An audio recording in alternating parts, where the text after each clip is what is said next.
사실은 이재명 대표 같은 경우에는 이 기반이 정치적인 기반이 지역적으로 말한다고 하면은 수도권입니다. 원래 본인도 그렇죠. 이제 성남시장을 그렇죠. 했었고 그리고 경기도지사를 했기 때문에 다시 말하면은 호남이라든지 특히 이제 그래도 야당 의원들이 나왔던 부산 같은 경우에 부산은 상당히 그래도 가능성이 있는 곳이거든요. 김 전 의원뿐만 아니라 거의 그 비이재명계에 해당하는 분들을 좀 만난 걸로 알고 있습니다. 결국은 앞으로 있을 그 당내 정리의 과정에서 좀 더 유리한 고지를 차지하기 위해서 아마 일단은 수도권은 좀 나중으로 남겨놓고 좀 더 이렇게 가능성이 높은 지역을 먼저 이렇게 지금 훑어가고 있는 게 아닌가. 그런 다음에는 그런 힘을 모아서 그런 힘을 기반으로 해가지고 수도권 쪽으로 전진해 나아갈 거다. 그렇게 해서 이제 당내에서 말하자면 좀 더 많은 양보를 얻던지.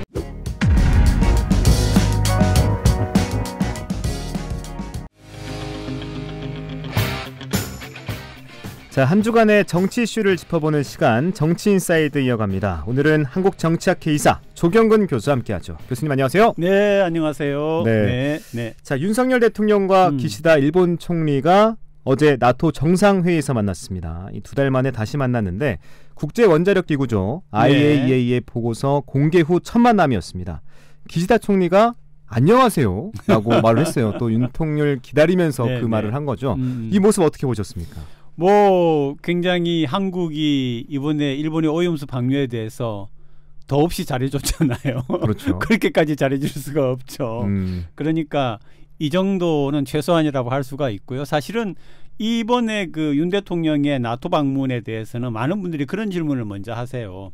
나토가 그 유럽에 있는 소유럽의 국가들이 집단 안보, 그러니까 예를 들면 뭐 옛날에 소련 같은 경우에 이렇게 만약에라도 전쟁이 났을 경우에는 유럽 국가, 자그마한 국가들이니까 그 과거의 그 강대국이었던 소련에 비해서는 그래서 이제 힘을 합쳐가지고 누가 침략하든 막아내자 해가지고 만들어진 게 나토, 영어로 네이토라고 하거든요. 북대서양 조약기구인데 네. 아니 거기를 왜 갔지 이렇게 물어보세요. 그래서 저는 두 가지 의미가 있다고 보거든요. 이번에 가서 사실은 기시다 총리를 만난 거는 뭐 오니까 만났겠지만은 사실은 이제 유럽에 있는 여러 정상들을 만났잖아요.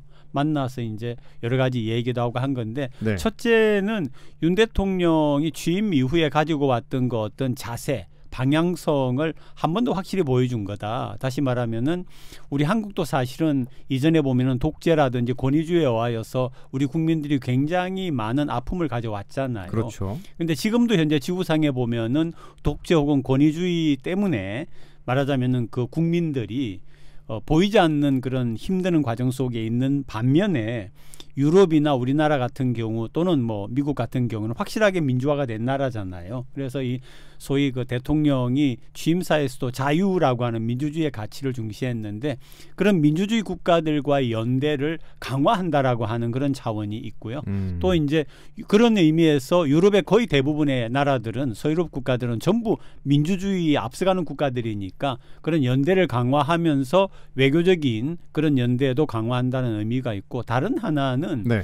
사실 이번에 그 우크라이나와 러시아 간의 전쟁이 나면서 네. 한국의 무기의 우수성 또는 한국 무기의 필요성에 대해서 유럽 국가들이 굉장히 절감하고 있어요. 절감을 하고 있고 특히 최근 같은 경우에는 유럽 국가들이 뭐라고 하느냐 하면 우크라이나에 지금 포탄이 부족한데 한국이 비축해 놓은 거라도 빨리 주는 게 좋지 않느냐라고 할 때 한국이 우리도 어떤 경우에 대비해서 비축을 해 놓은 건데 마음대로 줄 수가 없잖아요. 그런 점에서 한국이 가지고 있는 여러 가지 그 군사 무기 같은 것에 앞으로 수출을 내다볼 때 유럽이 굉장히 좋은 시장이 되지 않겠는가. 특히 이제 한국이 사천에 있는 그 뭡니까 이 그 항공기 전투기 관련해 가지고는 지금 이제 거의 시운전에 들어가서 전투가 가능한 그런 그 비행기를 우리가 몇 년 앞서서 이제 만들게 될 겁니다. 그렇게 했을 때 사줄 국가가 필요하잖아요. 지금 그렇죠. 같은 경우에는 뭐 동남아 국가들이 훈련기를 샀지만은 그렇게 볼 때에 저는 유럽에 있는 국가들과 관계를 돈독하게 하는 거는 다른 의미의 수출도 있지만 특히 이제 군수물자 같은 경우에 무기에 수출해서 어떤 시장의 확보라고 하는 측면에서도 이번에 가지 않았나 그런 생각을 했어요. 네, 이 기시다 총리의 인사부터 네. 윤 대통령이 나토에 간 이유까지 왜 갔는지 뭐 민주주의 국가의 연대 또 한국 무기에 대한 이유까지 한번 알아봤는데 조금 더 이어가 볼게요. 네. 윤 대통령은 이 자리에서 IAEA 발표를 존중한다라고 말했습니다. 오염수 방류에 대해 반대 의사를 표명하지 않고 인정했다라는 비판도 나오고 있는데 윤 대통령이 기시다 총리에게 후쿠시마 오염수 방류 과정을 점검하는데 한국 전문가가 참여할 것을 요청했는데 그거에 대한 답변을 하지 않았습니다. 답을 했었어야죠. 네. 왜 답을 안 했답니까? 그러니까요. 제가 만났으면 좀 물어봤을 건데. 해석해야 될까요? 아니 왜 답을 안 해요? 지금 바로 해달라고 했을 것 같은데. 앞에서. 아 그럼요. 네. 근데 이제 외교는 물론 그렇게 하는 건 아니죠. 그렇죠. 정상끼리 만났을 때는 뭐 그러는 건데 사실은 이제 우리 일반 국민들 서민들 입장에서 아쉬운 거는 그거는 IAEA 보고서에 대해서는 수용을 했다고 해도 이를테면은 일본이 앞으로 한국에 뭐 예를 들면은 그 수산물에 대한 수입에 대하여서 여러 가지 제재를 가하고 있는 걸 풀어달라고 이야기를 한다든지 이런 부분에 대하여서는 조금 더 강력한 입장을 취할 필요가 있습니다. 우리가? 예, 우리가. 다시 말하면은 방류를 시작하고 난 다음 일정 기간이 지나야 그 방류가 미치는 영향력이 과연 IAEA 이야기처럼 뭐 미미한 것이 될지 아니면 생각과 다르게 이게 수산물에 주는 영향이 굉장히 부정적일지를 보고 난 다음에 그거는 그때 평가를 하겠다라고 하는 단호한 입장을 취해야 되고요. 특히 후쿠시마 인근에서 나는 수산물에 대해서는 지금처럼 수입을 금지하는 조처는 강하게 지켜나갈 필요가 있는데 그런 부분에 대하여서 그러니까 IAEA 보고서를 그래 뭐 수용한다라고 하는 것과 또 이제 앞으로 있는 여러 가지의 절차에 대하여서 이거는 앞으로 두고 볼 일이고 지금 현재 푼다는 건 아니고 지금 현재로서는 좀 강한 입장을 견제하는 것도 이렇게 두 가지를 같이 가져가는 게 필요한데 두 가지를. 후자에 대해서는 대통령이 별로 언급이 없는 게 국민들 입장에서는 조금 아쉬운 점이 있죠. 자, 이 후쿠시마 오염수 방류 문제만큼 뜨거운 게 이 서울 양평고속도로 논란입니다. 이 김건희 여사 일가에서 시작된 특혜 의혹이 이 민주당 출신인 전직 군수까지 번지는 양상인데 백지화 책임을 놓고 공방이 치열합니다.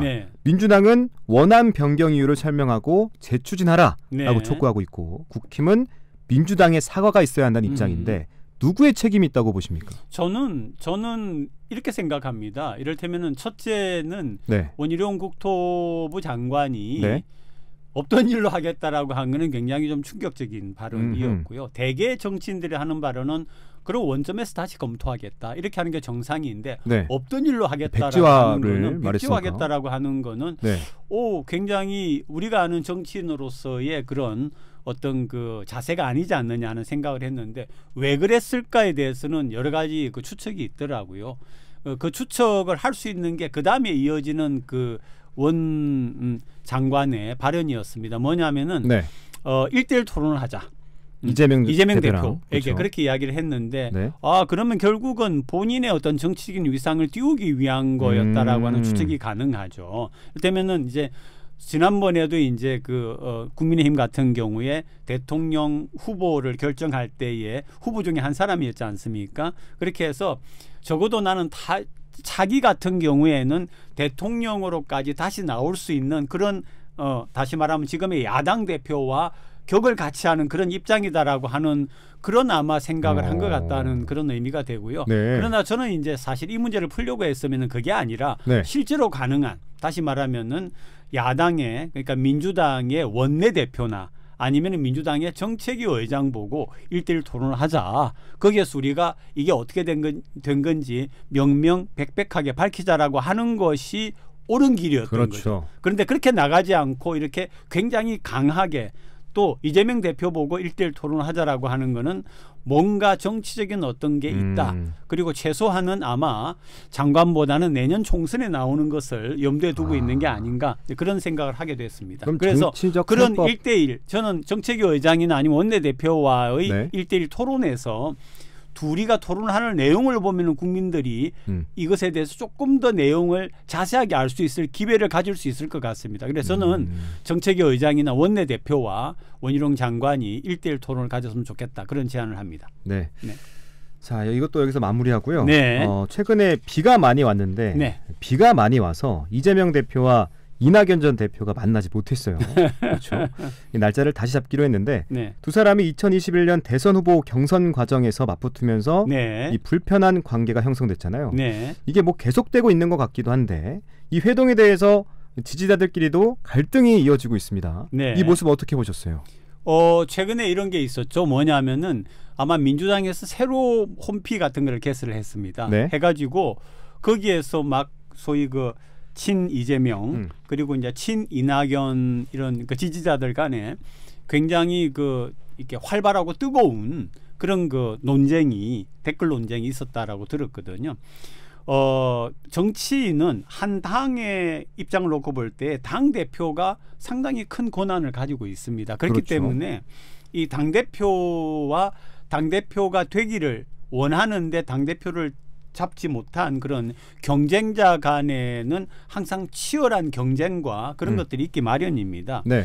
아마 그 이낙연 전 대표와 이재명 현 대표 간에는 아마 비 때문에 연기한 거는 일면 이해는 됩니다. 왜 그러냐면은 지금 비 때문에 국민들의 생활에 어떤 영향을 줄지 모르는 상태에서 두 대표가 만나가지고 그렇게 막 화기애애하고 합치되는 모습을 보이지는 못할 겁니다. 현재로서. 그럼 결국은 약간의 갈등이 있는 모습을 보이면은 그렇지 않아도 비 때문에 지금 걱정하는 국민들에게 그렇죠. 또 다른 그런 걱정거리를 주게 되니까 아마 그런 시간을 좀 피했다라는 생각이 들고요. 네. 그다음에 앞으로도 두 분이 만났을 때는 어떤 합의가 이루어진다고 할지라도 굉장히 상징적인 게 되지 않겠느냐. 다시 말하면은 내년 총선을 바라보면서 이재명계와 비이재명계 간의 갈등은 노출될 수밖에 없는 방향으로 가지 않을까 그런 생각을 하게 됩니다. 네. 그러면 이 질문과도 네. 연결이 됩니다.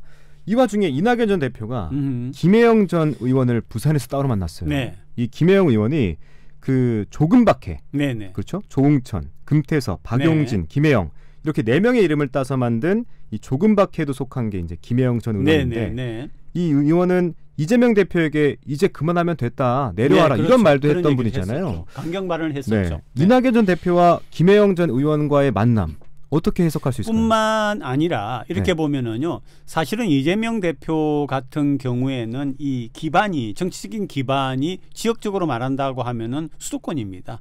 원래 본인도 그렇죠. 이제 성남시장을 그렇죠. 했었고 그리고 경기도지사를 했기 때문에 다시 말하면은 호남이라든지 특히 이제 그래도 야당 의원들이 나왔던 부산 같은 경우에 부산은 상당히 그래도 가능성이 있는 곳이거든요. 네. 그래서 저는 이 김 전 의원뿐만 아니라 소위 그 비이재명계에 해당하는 분들을 좀 만난 걸로 알고 있습니다. 이낙연 전 대표가 네네네 만난 걸로 알고 있기 때문에 결국은 앞으로 있을 그 당내 정리의 과정에서 좀 더 유리한 고지를 차지하기 위해서 아마 일단은 수도권은 좀 나중으로 남겨놓고 조금 더 이렇게 가능성이 높은 지역을 먼저 이렇게 지금 훑어가고 있는 게 아닌가. 그런 다음에는 그런 힘을 모아서 그런 힘을 기반으로 해가지고 수도권 쪽으로 전진해 나아갈 거다. 그렇게 해서 이제 당내에서 말하자면 좀 더 많은 양보를 얻든지 아니면은 뭐 어떤 둘 간의 치열한 경쟁이 되든지